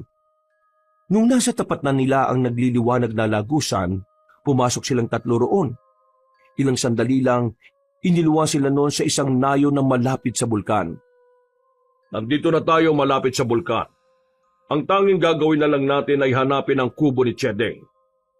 Mukhang hindi sa banda dito yung kubo niya. Kung hindi ako nagkakamali, sa kabilang bahagi yon. Maglakad-lakad na lang po tayo para makita natin yung paligid. Malalaman din natin kung may iba pang aswang na nandito. Napakatalino talaga nitong apo ko. Tama ka, Valentin. Sa paraang yan, may istima natin kung gaano karami ang ating kahaharapin. Hindi rin naman nila tayo makikita kagad. Kung ganon, ano pang hinihintay natin? Tayo na. At nang makaharap na natin yung Magdalena na yun. Sige po, Tay. Sige na. Doon tayo dadaan para mas madali ang ating pagpunta sa kabilang parte ng lugar na ito. Ihanda na lamang ninyo ang inyong mga sarili. Hindi natin alam kung sino ang totoo nating kalaban ngayong gabi. Masusunod, Pinunong Leandro. Sandali lang po. Hindi namin nadala yung mga sandata na panlaban namin sa mga aswang eh. Ala, oo nga po. Ano na lang ngayon ang gagamitin namin, Lolo? Pabayaan na ninyo. Kaya naman nating labanan ng mano-mano ang aswang na yon. Walang makakapantay sa kanya kung hindi ang mutyang tanga ni Valentin. Ano pong gagawin ko sa mutya para magamit laban kay Magdalena? Kailangan mong mailuwayan at maipalunok sa kanya. Sa pagkakaalam ko, ang mutya ng demonyo ay tumatalab lang sa mga inosente, maliban sa mismong nakipagkasundo sa demonyo. Marami ng kasalanan ng Magdalenang yon, kaya sa halip na tumalab sa kanya, sigurado sasabog ang katawan niya kapag nalunok niya yon. Tamang-tama. Sigurado, pagkatapos itong gabi, mawawala na rin siya sa mundong ito. Dahil sa kanilang pagkukwentuhan, hindi nila namalaya na malapit na sila sa kubo ni Nana Chedeng. Sa halip na magpatuloy, nagmatsyag na muna sila sa paligid. Walang ano-ano, may napansin silang gumagalaw malapit doon. Sa tulong ng liwanag ng buwan, nakita nila ang isang nilalang na paikot-ikot doon. Siguradong nagbabantay yan sa paligid. Marahil, nang mamatay si Nana Chedeng nag-utos si Magdalena sa iba niyang mga alagad na magbantay sa paligid. Posible ang sinasabi mo, Oterio. Kung may nagbabantay dyan, ibig sabihin, may hirapan tayong pumasok. Pero, hindi bale, magagawa natin yan ng paraan. Ano pong balak niyo, Lolo? Tatay? Lilinlangin ko ang aswang na yan, pati na ang ibang kasama niyang rumoronda sa paligid. Kayo naman ang tatay mo. Hahanapin ang lagusan sa silong ng bahay ni Chedeng. Hindi naman kayo mahihirapan dahil kaya naman ninyong makakita sa dilim, hindi ba? Opo, Lolo. Dahil sa mutyang ipinasa ni Lola Chedeng, nag-ibayo yung aking pandama. At sigurado naman ako na magagawang makakita ni tatay sa dilim dahil isa rin siyang aswang. Tama si Valentin, Pinunong Leandro. Teka, sigurado po ba kayo sa plano nyo? Baka malagay ka sa alanganin yan, ha? Huwag niyo akong intindihin. Kaya ko sarili ko. Ingatan mo ang apo ko. Kapag may nangyaring masama sa kanya, ikaw ang mananagot sa akin. Huwag po kayo mag-alala, Pinunong Leandro. Hindi ko po pababayaan si Valentin. Pinuno, huwag mo na nga akong tawagin ng ganyan. Magmula ngayon, tatay na ang itawag mo sa akin. Naintindihan mo ba? Opo, ibig sabihin, Tatay Leandro. O siya, kapag naitunan ng mga nilalang na nagro-ronda ang pansin nila sa akin, pasukin na ninyo ang silong at hanapin ang lagusan patungo sa yugib na pinaglulunggaan ni Magdalena. Sige na! Napatango na lamang ang mag-ama sa sinabi ni Pinunong Leandro. Umusad ang lolo ni Valentin at kinuha niya ang atensyon ng mga aswang. Namulagat pa ang mga mata ng bata nang makita niyang higit sa 5 ang aswang na naroon. Parehong nagulat sina Valentin at Mang Oterio pero nang makita nila kung paano gumalaw si Pinunong Leandro nung sugurin nito ang mga nilalang, nakampante silang matatalo niya ang mga yon. Tayo na anak, hindi na tayo mapapansin ng mga aswang na yan. Abala na sila sa pakikipaglaban sa lolo mo eh. Sige po, tay. Hawiin natin ang mga tuyong dahon. Ganyan nga, Valentin. Teka, tama nga ang hinala ni Pinunong Leandro. May lagusan nga rito. Oh, mag-antabay ka anak ha. Baka may nakaabang sa atin. Kukunin ko na ang takip nito. Sige po, tay. Kailangan matapos natin kagad ang pakay natin dito. Gusto ko nang maging payapa ang buhay natin eh. Pangako, pagkatapos ng gabing ito, mamumuhay tayo ng tahimik at wala nang pagbabanta ng mga aswang. Maghanap ako ng gamot para sa kalagayan kong ito. Sana nga po magtagumpay tayo para wala na rin manggulo sa atin. Maging positibo ka lang, Valentin. Kasama natin ang lolo mo at alam kong matatalo natin si Magdalena. Saka ang mga alagad niya. Eto na. Wala nang takip ang lagusan. Mauna akong pumasok dyan ha. Sumunod ka kagad sa akin. Paano po si Lolo? Malamang, susunod din siya sa atin. Malaki ang atraso ni Magdalena sa kanya. At alam kong hindi niya ito palalampasin. Pagkapasok ni Mang Uterio, sumunod na rin sa kanya si Valentin. Walang ano-ano, biglang nag-iba ang kanyang pakiramdam. Kaya nalaman niyang naroon si Magdalena. Marahan nilang binaybay ang lagusan hanggang sa makarating sila sa isang malawak na kuweba na nasa ilalim ng lupa. Ilang sandali pa, may narinig silang mga ingay. Kaya mas naging maingat silang dalawa. Tama nga po si Lolo. Dito naglulungga si Magdalena. Hindi lang siya, kundi pati pa yung mga kasama niya. Hindi ko po inaakala na marami pala sila dito. Talagang pinaikot po nila tayo, tatay. Ako rin anak. Ang buong akala ko nga kakampi natin si Nana Cheding. Yung pala, simula pa lang, kalaban na pala natin siya. Ang mahalaga, wala na po siya. Ang tanging problema lang po natin ay si Magdalena. Sandali, inahan mo muna ang boses mo. At may mga yabag na papalapit rito. Baka mga aswang sila. At balak nilang lumabas para puntahan ang iba nilang mga kasamahan. Ano po yung kailangan natin gawin, tay? Kung hayaan natin silang makalabas, makikita nila si Lolo. Tatambangan natin sila. Kailangan, mabilis at tahimik lang ang gagawin natin para hindi tayo mahalata. Sige po, tay. O ayan, malapit na sila rito. At 3 sila.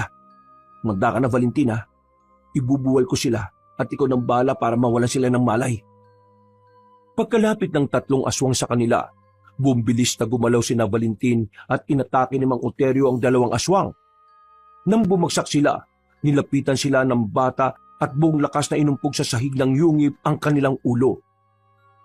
Tumakbo ang aswang at napaatungal para balaan ng iba niyang mga kasama. Nakita yun ni Valentin, kaya bumuelo siya at walang pagdadalawang isip na nilundagan ng nilalang. Nakipagpambuno siya sa mga aswang, pero dahil sa mutya ng demonyong tangan niya, nagawa niya itong matalo. Ilang beses niyang sinuntok sa ulo ang aswang hanggang sa mawala na ito ng malay. Valentin, umalis ka na riyan. May mga aswang na papalapit dito. Kailangan natin lumipat ng pwesto. Kailangan natin makahanap ng bahagi na hindi tayo madaling makikita. Pero makikita natin sila. Sa mismong bubong po ng kuweba tayo pumuesto, tay. Makakaya naman natin yan siguro, tay. Sige, subukan natin. Mas mabuti nga siguro na dyan tayo para madali natin silang sugurin. Teka, ano kaya kung hanapin mo na muna si Magdalena? Saka na lang po siguro, tay. Unahin na po muna natin yung mga alagad niya para kung konti na lang ang mga kasama niya, madali na natin siyang matatalo. O sige, yan ang gawin natin. Sige na anak, umakyat na tayo dyan. Kumapit ka rin na mabuti at nang hindi ka mahulog ha. Sige po, tay. Ako pong bahala. Alam ko po makakaya ko ito, tay. Mabilis na umakyat ang mag-ama. At nang naroon na sila, Magling Valentin, ngayon nandito na tayo, matsagan natin ang mga aswang. Baka hinahanap na nila tayo. Teka po, may narinig akong ingay na parang pababa dito. Mukhang si Lolo na yun ah. Ang mga aswang, baka makita nila ang lolo mo at hindi siya makapaganda sa kanila. Naku, nandiyan na nga po sila. Mukhang alam nilang may papasok dito. Anong gagawin natin? Papalipit na po sila dito, tay. Magabang ka anak, lulundagan natin sila at lalabanan. Makakaya natin ang mga mahihinang nilalang na yan. Marami po sila eh. Pero sige, kakayanin natin sila tay. Nandiyan na rin naman si Lolo eh. Hindi inaasahan ng mga aswang ang ginawa nila Valentin, kaya nabuwalang halos lahat sa kanila. Napaangil ang mga yon at nanlaban sa mag-ama. Pero hindi naman natinag sina Valentin. Wala silang naging pakialam. Kahit na kinukuyog sila ng mga nilalang.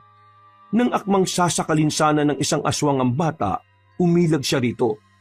Agad din siyang napabangon at tinadyakan niya yun sa dibdib. Yan ang dapat sa inyo. Tingnan natin kung ano magagawa ninyo. Sino ngayon ang mahina? Bata pa lang ang kalaban nyo.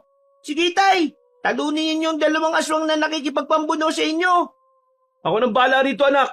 Puntahan mo na lang ang lolo mo at baka kung ano na nangyayari sa kanya. Pero baka kung ano ang gawin sa inyo ng mga ito.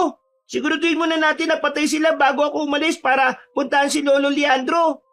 Kung bahala anak. Sige, Kung yan ang binabalak mo, bilisan natin ang pagpatay sa mga ito. Sige, ubusin niyo mga aswang na yan. Hahanapin ko muna si Magdalena at nang mabayaran niya ang kasalanan niya. Hintayin mo lang kami. Tatapusin lang namin ang mga ito nang mabawasan ng ating mga kalaban. Kung yan ang pasyan ninyo, yan ang masusunod. Alam ko na nandito si Magdalena at malamang wala siyang ibang madaraanan. Humanda siya sa akin. O ayan, ubus na ang mga aswang dito. Kung may iba pang grupo ng aswang na nandito, papatayin din natin kaagad sila. Tayo na, Tay. Nararamdaman ko na si Magdalena. Malapit na siya sa atin. Kailangan na nating umusad at nang hindi na nila tayo maisahan. Nagpatuloy silang tatlo sa kanilang paglalakad. Nasa hulihan ng dalawa niyang kasama si Valentin, kaya siya ang naatasan na magbantay sa kanilang likuran. Nasa kalagitnaan na sila ng kanilang paglalakad nang may mapansin si Valentin.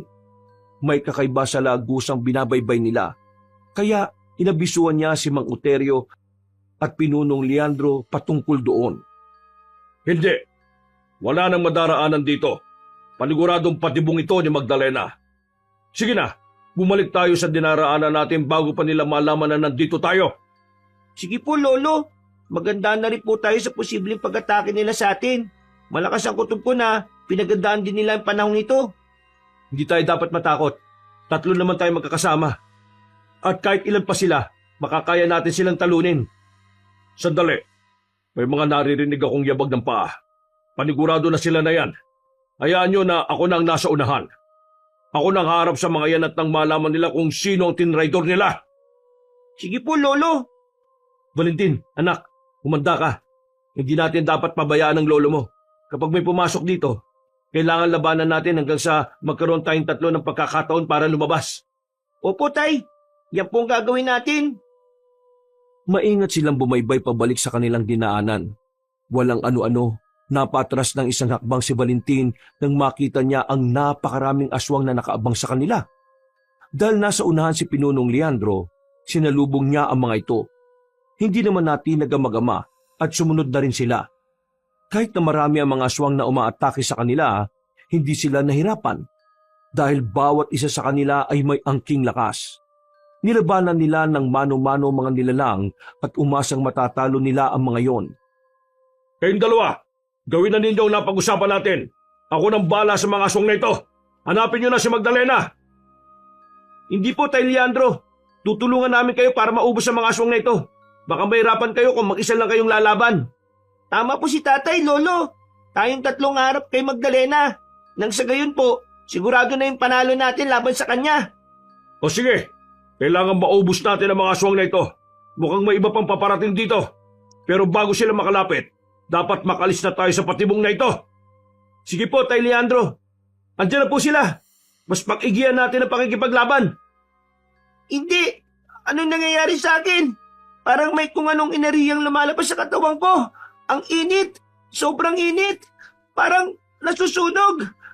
Umanta kayo lahat sa akin. Uubusin ko kayo. Anak, anong nangyayari? Hindi ito maaari. Malamang, unti-unti na siyang nilulukob ng demonyo. Dahil yan sa mutyang nasa loob ng kanyang katawan. Kinakailangan mailuan yan at maipalino kay Magdalena. Yan ang paraan para mailigtas siya at matalo ang kaaway natin. Nandito na sila, Lolo. Tatay, umalis na kayo rito. Ako na pong bahala makipaglaban sa mga aswang na ito. Hanapin po ninyo si Magdalena at baka makatakas pa siya. Sigurado ka ba, anak? Bakit ang iba ang boses mo? Sige, makakaya mo ba sila? Opo, ito, panoorin niyo kung ano makakaya kong gawin sa mga aswang kapag dumating na ang mga ibang grupo rito. Umalis na kayo, hanapin niyo ng anak ni Lola Cheding. Saktong pagkatapos magwika ni Valentin, tumambad sa kanila ang iba pang aswang. Napangisi na lamang siya at napaangil nang hindi niya sinasadya. Noon din, sumugod siya sa mga aswang. At ang kada nilalang na malalapitan niya ay binali-bali niya ang leeg. Dahil sa kakaiba niyang bilis, sa maikling panahon ay unti-unti na niyang napapatay ang halos lahat ng mga aswang. Sinabihan ulit niya ang kanyang lolo at tatay na hanapin na si Magdalena na agad naman nilang ginawa. Kalaunan, naubos niya ang mga aswang. Kaya mabilis niyang sinundan ng dalawa hanggang sa... Anak ka ng demonyo! Humanda ka sa akin! Akala mo ba hindi kita matutuntun? Pinunong Leandro, nandito po pala kayo. Ano, nakasagupa mo na ba ang dati mong tauhan na kumampi sa akin? Aba, kasama mo rin pala ang lalaking yan. Hindi na ako nagtataka kung bakit magkasama kayo. Magbabayad ka, Magdalena. Ikaw ang sasalo sa naging kasalanan ng nanay mo. Humanda ka ngayon sa aming dalawa. Sige, lumapit kayo sa aking pwesto. Sukatin natin ang lakas niyong dalawa. Teka, nasaan ang batang kasama ninyo? Malamang kinain na siya ng mga kasamahan ko. Huwag mo na siyang hanapin. Kaming dalawang harapin mo. Uterio, alam mo na kung anong gagawin mo. Papatayin natin ang aswang na yan. Sige, halina kayo. Nagsama pa kayong dalawang mga mahihina. Sugot, mga talunan! Dito ka na malilibing sa yungib na ito. Wala akong pakialam kung anak ka ng demonyo. Mamamatay ka rin sa mga kamay namin. Lumundag si Mang Oterio at Pinunong Leandro papunta sa kinaroroonan ni Magdalena. Inatake nilang dalawa ang babaeng aswang. Habang naglalaban silang tatlo, nanatili namang nanonood sa kanila si Valentin. Sinigurado niyang wala ng ibang aswang na lalapit doon para tumulong sa anak ni Nana Chedeng. Namangha siya sa ipinapakitang lakas at liksi ng dalawa habang nakikipaglaban kay Magdalena. Habang nakamasid sa kanila, muling nakaramdam ng kakaiba si Valentin. Ganun pa man, nagawa niya itong pigilan para hindi siya makita ng anak ng demonyo. Oo, anak ka ng demonyo. Pero huwag mo rin kalimutan na isa akong harungos. Kaya ko makipagpatayan sa'yo. Malas na lang ninyo at ako pa ang tinarantado nyo. Simulat sa pool, kayo pala talaga ng nanay mo ang rason ng kaguluhang ito. Kung hindi siya nagkasam ng kapangyarihan na mula sa demonyo, hindi sana magkakagulo ang mga aswang. Huwag niyong sisihin ang nanay ko. Ang gusto lang niya ay mapangalagaan ang angkan niya. Pero sa halip, ito pang ibabato niyo sa kanya. Mga walang utang na loob. Nang makipagkasundo siya sa demonyo kapalit ng mutya, at nang hindi sapat ang pagbibigay niya ng katawan doon, pinatay pa niya ang pinakamamahal kong si Rosalinda. Pinatay niya kahit sa isang babae na minahal ko. At ang babaeng yon ay ang aking nag-iisang anak. Ngayon, walang ibang dapat na magbayad sa kasalanan ni Cheding kung hindi ikaw. Isa ka rin namang tampalasan at traidor. Kaya dapat ka nang mamatay. Kung patayan talaga ang gusto niyo, pagbibigyan ko kayo.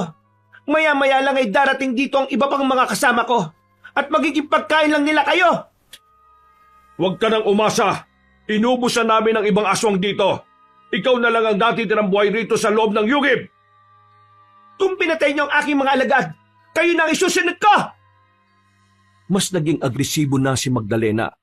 Nagulat na lang si Valentin nang magawang ibalibag ng babaeng aswang ang tatay niya. Nagkaroon naman ng pagkakataon si Pinunong Leandro para sunggaban si Magdalena. Nakipagpambuno sila sa isa't isa hanggang sa pareho silang bumagsak sa lupa. Walang ano-ano, narinig ni Valentina na napaungol ang kanyang lolo. At nang sipatin niya ang kalagayan nito, nakita niyang may tumutulong dugo sa kamay ng babaeng aswang. Noon din, walang pagdadalawang isip siyang lumundag palapit doon. Sakto namang tumilapon si Pinunong Leandro, kaya nakita siya ni Magdalena. Nandito ka rin pala, bata! Ha! Ang buong akala ko kinain ka na ng mga alagad ko. Ngayon, malilibing na kayong tatlo rito. Ikaw lang at ang mga kasamahan mong malilibing sa lugar na ito. Makakalis kami dito ng ligtas. Tingnan na lang natin kung anong magagawa mo. Ikaw na lang ang mag-isang lalaban sa akin. Wala akong pakialam. Ngayong lumabas na ang lakas ko na nagmumula sa mutya ng nanay mo, nasisiguro kong mapapatay na kita. Ha? Nagpapatawa ka ba? Ano naman ang magagawa ng isang bata kung ikukumpara sa anak ng isang aswang at demonyo? Marami, at isa na ron ay ang patayin ka. Kung ganon, sige, tingnan natin kung hanggang saan ang ipinagmamalaki mong lakas na nagmumula sa mutya ng demonyo. Anak, mag-iingat ka sa kanya. Huwag mong hayaan na maisa ang kanya. Gamitin mo ang utak mo at kakayahan mo sa pakikipaglaban. Opo, tay, hindi ako magpapaisa sa aswang na ito. Makakaya ko siya. Pweh, mag-ama nga kayong dalawa, no? Tingnan natin kung anong magagawa mo, bata! Inatake ni Magdalena si Valentin. Hindi naman pumayag ang bata na masunggaban siya ng aswang. Lumundag siya at kumapit sa bubong ng kuweba. Saktong pagkatingala ng babae, bumagsak si Valentin sa kanya. Hindi inaasahan ni Magdalena ang gagawin ng bata. Kaya Gumulong silang dalawa habang nagtatagisan ng lakas. Dahil mas maliit ang bata, naging madali para sa anak ni Nana Cheding ang maibabawan siya. Akala mo ba maiisan mo ako? Kahit na anong liksi mo, kaya kitang mahuli. At kung iniisip mong matatalo mo ako, diyan ka nagkakamali. Itong dapat sa iyo, aswang! Inakala mo bang papayagan ka na lang namin na mapatay mong anak ko? Nagkakamali ka! Itay, wag na po kayong lumapit dito. Kaya ko na po ang aswang na ito. Sige, lumapit ka. Hindi ako natatakot sa inyo kahit pa na magtulong-tulong pa kayo. Sasakali kita, bata, hanggang sa hindi ka na makahinga. Ito rin ang dapat sa mga kagaya mo. Ilang beses na sinuntok ni Valentin ang aswang. Napaangil naman si Magdalena at sa hindi inaasahan ng bata, bagya itong tumayo at binuhat siya nito.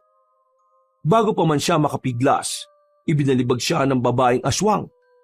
Nang bumagsak siya sa sahig ng yungib, nilundagan siya nito. Sinakal at iniangat sa ere. Susugod na sana si Mang Oterio sa kinaroroonan ng kanyang anak, pero nakita siya ni Magdalena. Napaangil yon at muling ibinalibag si Valentin sa direksyon ng kanyang tatay. Hayop ka, Magdalena! Akala mo lang na malakas ka dahil bata ang kalaban mo. Pero tingnan natin ang totoo mong lakas kapag ako ang... Hindi maaari ito! Humanda ka sa akin, Pinunong Leandro! Patraidor ka kung gumalaw! Sinubukan mo pang dukutin ang puso ko mula sa likuran! Papatayin kita! Sinabi ko naman sa iyo dati pa, hindi mo ako kakayanin. Ngayon, titiyakin ko madudurog ang puso mo para hindi ka na mabuhay pa! Kung mamamatay ako, isasabay kita, tanda! Dudukutin ko rin ang puso mo at kakainin ko mismo sa harapan ng dalawa mong kasama! Hindi mo magagawa sa akin yan dahil... Hindi ka magtatagumpay sa gusto mong gawin. Ikaw ang uunahin kong patayin, Magdalena! Lolo! Itay! Mag-iingat kayo! Patayin niyo na po ang aswang na yan! Sasali ka ba talaga? Dahil sa naging pag-atake ni Mang Oterio kay Magdalena, hindi nito na ituloy ang pagdukot sa puso ni Pinunong Leandro. Nagkaroon lamang ng sugat sa dibdib ang matandang aswang. At dahil sa biglaang pangyayari, bumagsak ito. Nasa kalagitnaan ng kanilang labanan sina Mang Oterio at Magdalena, nagmaramdaman ulit ni Valentin ang kakaibang puwersa. Nagpatianod siya rito at nang nagawa na niyang mailabas ang enerhiya, kinontrol niya ito gamit ang kanyang utak at puso. Saktong pagkabalibag ni Magdalena kay Mang Oterio, palundag na umatake si Valentin sa aswang. Pagbabayaran mo ang ginawa mo kay Lolo at Tatay, hindi mo kakayanin ang gagawin ko sa iyo! Hindi mo ako matatalo! Kahit pa na paulit-ulit mo ako saksakin, hindi mo ako mapapatay! Bata ka lang at wala ka pang napatunayan! Oo, tama ka! Wala pa ako napapatunayan! Pero pagkatapos ng labang ito, ikaw mismo makakapagpatunay na kayang lumaban ng isang bata sa mga nilalang na kagaya mo! Walang matitirang patunay! Kung ililibing niyo ako dito, pues, isasama ko kayo! Tingnan natin kung ano ang magagawa ninyo kapag ganito na ang mangyayari! Humugot ng lakas si Magdalena at sumuntok sa lupa.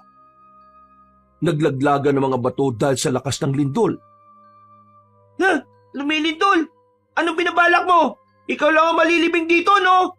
Tingnan natin kung hindi hiwalay ang ulo mo, kung masihigpitan ko pa ang pagkakasakal ko sa iyo! Nagkakamali ka kung inaakala mong mag-agapi mo ako! Eto, saluhin mo ang kamao ko! Walang iya ka! Ngayon, tingnan natin kung ano pang magagawa mo kapag bumagsak na sa'yo ang nakausling bato na yan! Itigil mo ang ginagawa mo at ako harapin mo! Huwag kang magkakamaling gawin yan sa abo ko! Pagkalingon ni Magdalena, bumbilis siyang inatake ni Pinunong Leandro. Nagtagisan sila ng lakas hanggang sa maibagsak na matandang aswang ang anak ni Nana Cheding. Nagulat na lang si Valentin nang marinig niya ang ungol ng kanyang lolo. Nang tingnan niya kung ano ang nangyayari, nalaman niyang dinudukot na ng babaeng aswang ang laman loob na matanda. Apo ko, lumapit ka rito at iluwa mo sa bibig ng aswang na ito ang mutya. Bilis! Hawak ko pa siya at hindi pa niya kaya magpumiglas. Sige po, Lolo Leandro! Nandiyan na po ako!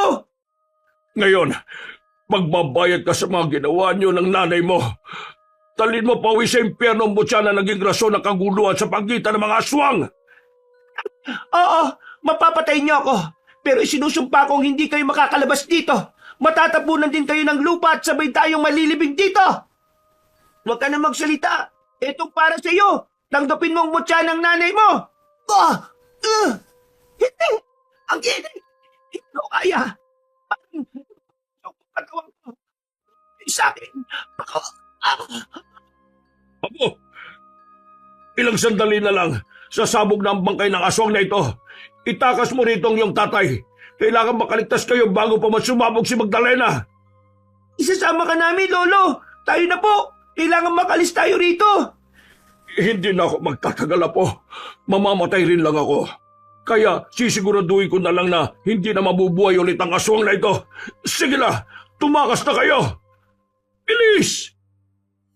Yumanig lalo ang lupa at nagsihulugan ng mga bato. Mas lalo pang naging malakas ang paglindol. Ilang ulit ding sinabihan ni Pinunong Leandro si Valentin na umalis na sa yungib na yon.